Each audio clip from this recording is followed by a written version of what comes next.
ఇష్టమైనటువంటిది ఈ యొక్క గ్రంథాన్ని లేక ఈ యొక్క కీర్తనను కూడా రాసినటువంటి వ్యక్తి ఎవరో తెలుసా? ఎవరు రాశారు కీర్తన? అతనే. ఎవరు అర్థం? మోషే గారు. ఎందుకంటే 90వ కీర్తన దైవజనుడైన మోషే ప్రార్థన అని గడిచిన వారం మనం నేర్చుకున్నాం. దాని కంటిన్యూగా అతడు చేసుకున్నటువంటి ఒక గొప్ప ప్రార్థనే దీని కంటిన్యూటీగా మరి మనం చూస్తూ ఉన్నాం. ఈ యొక్క గ్రంథపట్నంలో వేదవాక్కులో నుండి కూడా ఒక వచనాన్ని కూడా మనం చదువుకుంటూ ఆ వాక్య ధ్యానాంశానికి వెళదాం.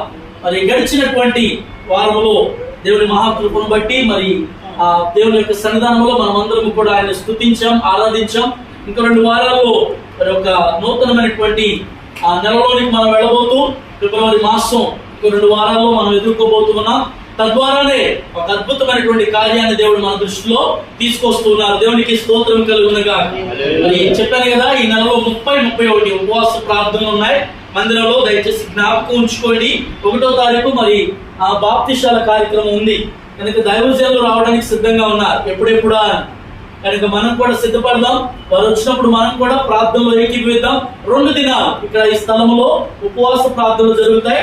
1వ తారీఖు ఆదివారం మరి బాప్తిశాల కార్యక్రమానికి మనము కృష్ణ ఆ యొక్క పరిసర ప్రాంతంలో ఉన్నటువంటి ఆ చెరువు దగ్గరకో లేదంటే ఆ వాగు దగ్గరకో వెళ్ళి బాప్తిశం తీసుకొని మళ్ళీ వచ్చి ఆరాధనలో పాలు పొంగులు పొందుతాం. వీటి కోసం మేము ప్రతిదినం ప్రార్థన చేస్తున్నాం. తీసుకునే వారు కూడా మరి ప్రార్థనా పూర్వకంగా ఉండాలని మరొకసారి మీకు తెలియజేస్తున్నాం. దేవునికి మహిమ కలుగునుగాక. ఒక వచనాన్ని మనం ఈ వారం చదువుకుందాం. అందులో నుంచి ప్రభు మనతో మాట్లాడాలి అనుకున్న విషయాన్ని జ్ఞాపకం చేస్తాను. చూడండి, 91వ కీర్తనలోనే మొదటి వచనాన్ని చదువుదాం. మహోన్నతుని చాటున నివసించువాడే సర్వశక్తుని నీడను విశ్రమించువాడు. ఆయనే నాకు ఆశ్రయము, నా కోట, నేను నమ్ముకొను నా దేవుడని యెహోవాను గూర్చి చెప్పుచున్నాను. చాలా జాగ్రత్తగా ఈ యొక్క ఆదివారపు ఆరాధనలో ప్రసంగింపబడుతున్న వాక్యాన్ని జాగ్రత్తగా వినా. మహోన్నతుని చాటున. ఈ రోజున చాటున అనే మాటల గురించి జ్ఞాపకం చేద్దాం. చాటు అంటే అర్థం ఏంటి? చాటు అంటే ఏదో ఒకటి అడ్డం పెట్టుకోవడం, అంతేగా. చాటుకు వెళ్ళిపోయాడని లేకపోతే చూసి దాక్కున్నాడని ఇవన్నీ పర్యాయ పదాల కింద ఉండే మాటలు.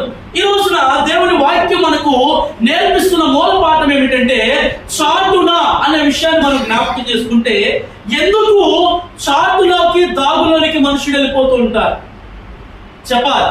దాక్కోవలసిన అవసరం